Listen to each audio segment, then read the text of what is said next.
Hello everyone, welcome back to my channel. আজি মই আপোনালোকৰ মাজলৈ লৈ আহিছোঁ সহজতে বনোৱা এটা ইডলি ৰেচিপি। তাৰ কাৰণে বলকচোন কি লাগে আমি চাওঁ। ইয়াৰ কাৰণে লৈছোঁ মই পিঠাগুড়ি, এটা নাৰিকল, এটা গাখীৰৰ পেকেট, একাপ চেনি, এচামুচ বেকিং পাউডাৰ আৰু কেইটামান কিচমিচ। এতিয়া এইখিনি ভালদৰে মিক্স কৰি লওঁ।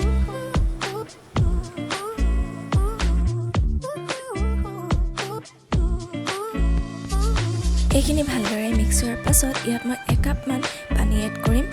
পানীখিনি এড কৰোঁতে সাৱধান হ'ব যাতে ইডলি বেটাৰটো বেছি পাতলীয়া নহয়, অকণমান ডাঠকৈ ৰাখিব। পানীখিনি এড কৰোঁতে চাব যাতে বেটাৰটো বেছি পাতল বা ঢিলা নহয়, অকণমান ডাঠ কৰি ৰাখিব। আৰু ইয়াত মই ব্যৱহাৰ কৰা নাৰিকলটো ৰুকি লৈ অলপ ভাজি লৈছিলোঁ। এনেকৈ ল'লে ইডলিটো বহুত দিনলৈ ভাল হৈ থাকে। এতিয়া মই এটা কুকাৰত অকণমান পানী গৰম কৰি ল'ম।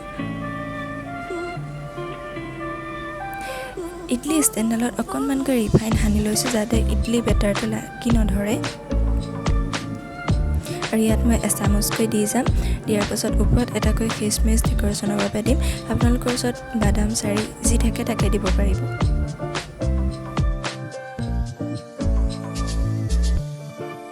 এতিয়া লাহেকৈ ষ্টেণ্ডডাল কুকাৰটোৰ ভিতৰত দি 10 বা 15 মিনিটলৈকে ৰাখি দিব। আৰু এয়া আমাৰ ইডলি ৰেডি। ঠাণ্ডা হোৱাৰ পিছত লাহেকৈ জৰি এখনেৰে এনেকৈ এৰুৱাই ল'ব।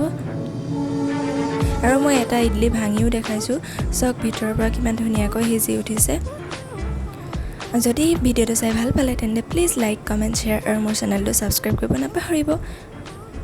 পুনৰ লগ পাম নতুন এটি ভিডিঅ'ৰ সৈতে, তেতিয়ালৈ আহোঁ, বাই বাই।